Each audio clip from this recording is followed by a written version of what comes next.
Donald Trump દ્વારા નિર્પોટેશનની કડક નીતિ અપનાવીને જે ભારતીય પર એમણે કડક વલણ અપનાવ્યું છે, ત્યારે પહેલી ખેપમાં 104 જેટલા ભારતીયોને લશ્કરી વિમાન 130 સીપ્લેન દ્વારા અમૃતસર લાવવામાં આવ્યા.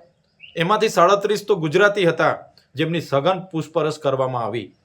ત્યારે આવી રીતે જે પણ લોકો ત્યાં વસવાટ કર્યો છે, ત્યાં ગયેલા છે, એમના પર આજે જોખમની તલવાર લટકી છે, જેમાં 2 લાખથી પણ વધુ લોકો ગુજરાતીઓ છે, 16 થી 17 લાખ લોકો દેશના છે અને પૂરા દેશમાંથી આજે 65 થી 70 લાખ લોકો ત્યાં વસવાટ કરે છે.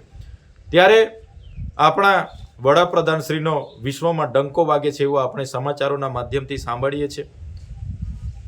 અમેરિકા સાથેના સંબંધોની વાતો સાંભળીએ છીએ, ટ્રમ્પ સાથેની મિત્રતાની વાતો સાંભળીએ છીએ. ત્યારે કેન્દ્ર સરકારને અમારી વિનંતી છે, જે પણ ભારતીયો પર ત્યાં જોખમ ઊભું થયું છે, ચિંતાના વાદળો ઘેરાયેલા છે, એમના સત્વરે અમેરિકી સરકારો સાથે વાટાઘાટો કરી નિરાકરણ લાવે એવી અમારી માંગ છે. સાથે આપણે વિશ્વગુરુ બનવાની વાતો કરીએ છીએ, ગુજરાત મોડલની વાતો કરીએ છીએ, ત્યારે ગુજરાત સહિત પૂરા દેશમાં એવી રોજગારીની તકો ઊભી કરવામાં આવે, જેથી કરીને આવા કોઈ પણ વ્યક્તિ પોતાના પરિવાર સાથે વિખૂટા પડીને વિદેશ ન જાય અને આવી જોખમની નીતિ ન અપનાવે.